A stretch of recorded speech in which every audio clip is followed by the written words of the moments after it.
So hello friends, welcome back to channel. In previous video we have shown you that this is the new machine what we have installed. So hostname is not assigned.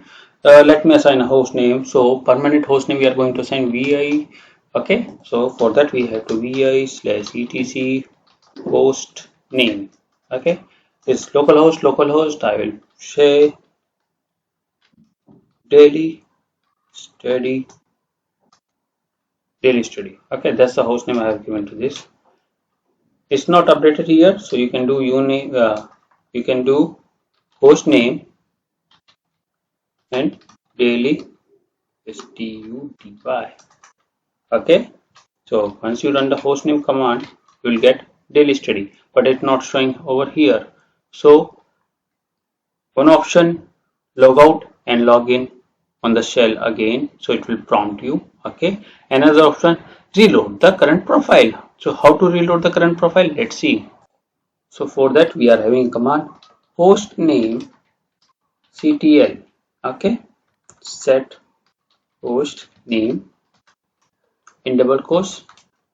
Okay, daily study hyphen.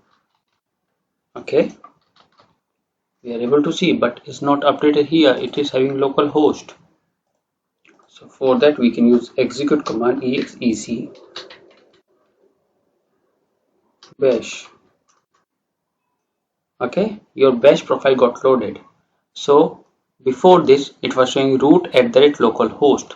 Okay, after reloading the bash, executing the bash script again, it has load root at the rate daily study, which was our host name set it. Okay, see, before doing this we have updated the host file, then we update the current one also, but when we are running host name we are getting this thing, and on the shell it's showing localhost.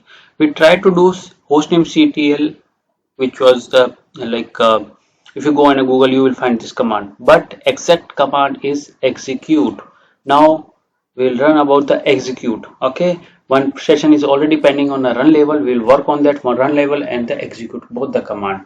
So if you have any questions, put in a comment box. I will try to answer. Till then, keep practicing and learn this type of tricks. No need to log out and log in and restart the server.